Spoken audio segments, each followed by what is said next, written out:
Hello दोस्तों, मेरा नाम है डॉक्टर प्रणय गढ़िया एंड आज हम इस वीडियो में देखेंगे कि राजस्थान प्रोविजनल रजिस्ट्रेशन के लिए कैसे अप्लाई करना है फॉर एफएमजी स्टूडेंट्स। तो इस वीडियो में हम देखेंगे कि एसएसओ आईडी कैसे बनानी है। सबसे पहले तो स्टेप 1 है एसएसओ आईडी बनाना। तो आपको गूगल पे जाके लिखना है sso.rajasthan.government.in। फिर ये सबसे पहली वेबसाइट खोलनी है। इसका आप जैसे ही ओपन करोगे तो आपको ये वाला पेज दिखेगा। इस पेज में आपको सबसे पहले रजिस्ट्रेशन करना है अगर आपका पहले नहीं बना हुआ है। तो आपको जैसे आप जीमेल अकाउंट बनाते हो वैसे ही आईडी बनानी है। तो सबसे पहले रजिस्ट्रेशन पे क्लिक करना है, देन सिटीजन एंड उद्योग पे क्लिक करना है। अब आपके पास में दो ऑप्शन है। अगर आपके पास जन आधार है तो आप जन आधार से बना सकते हो, अगर आपके पास गूगल आईडी है तो आप इससे बना सकते हो।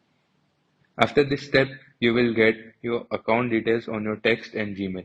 फिर जैसे ही डिटेल्स मिलेगी आपको यहाँ पे लॉगिन पे जाना है और क्रिएट पासवर्ड एंड लॉगिन करना है। तो यहाँ पे आपकी आईडी लिखनी होगी, यहाँ पे पासवर्ड लिखना होगा। उसके बाद में आपको अपडेट प्रोफाइल करनी होगी। अपडेट प्रोफाइल में आपका first name, last name, date of birth, gender, mobile number, email, postal address, postal code, city, state, Jan Aadhaar number, ये सब अपडेट करके यहाँ से अपडेट करना है। देन उसके बाद में आपको एक ऐसा ऐसा पेज मिलेगा जिसमें बहुत सारे ऐप्स खुले हुए होंगे, but you have to search unified. यहाँ पे से अगर यूनिफाइड सर्च कर लोगे तो उसके बाद में आपको ये मिलेगा Rajasthan unified doctor registration portal. इस पे क्लिक करने के बाद में हमको ये स्क्रीन मिलेगी। इस स्क्रीन पे हमको एलोपैथी सेलेक्ट करनी है if you are an IMG और FMG applying for provisional registration. उस स्टेप के बाद में अगर आप प्रोविजनल रजिस्ट्रेशन के लिए अप्लाई कर रहे हो तो you have to select new user, और अगर आप परमानेंट के लिए रजिस्टर कर रहे हो तो you can select already registered user.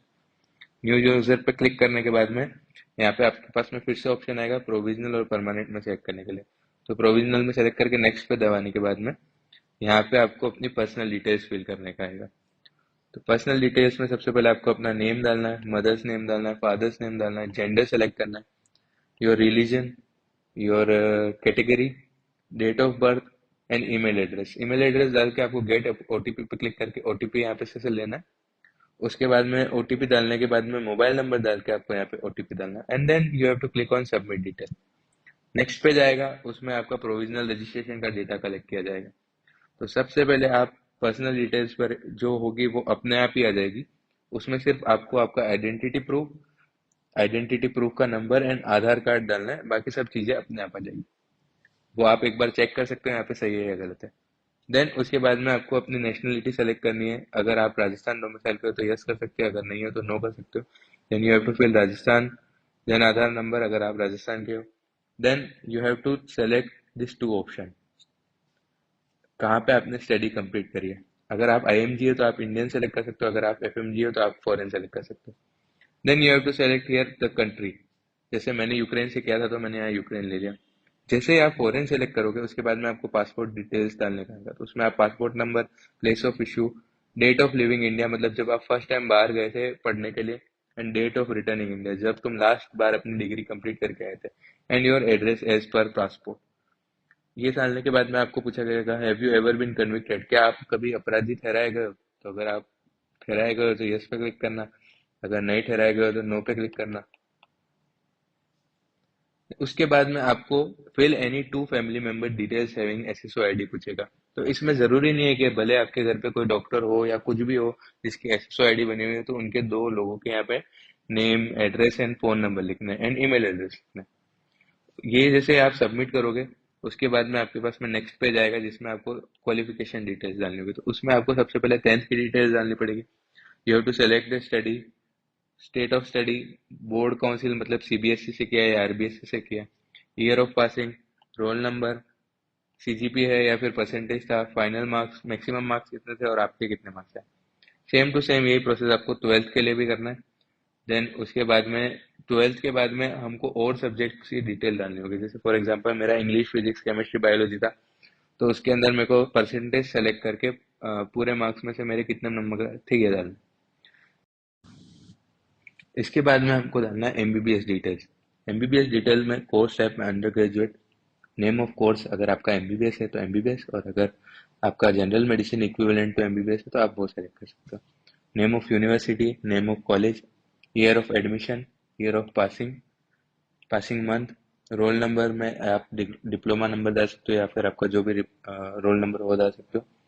Marking scheme में सीजीपी और मार्क्स लेने का है, और ये इन दोनों को वापस 10th 12th के जैसे बनना है।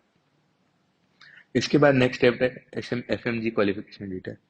तो यहाँ पे आपको year of FMG exam select करना है, then month of FMG exam select करना है, FMG roll number admit card में से देख के, एफएमजी एप्लीकेशन नंबर, यहाँ 300 मार्क्स मैक्सिमम है, एंड जो भी आपके मार्क्स आए यहाँ पे करके सेव एंड कंटिन्यू पे क्लिक कर देना।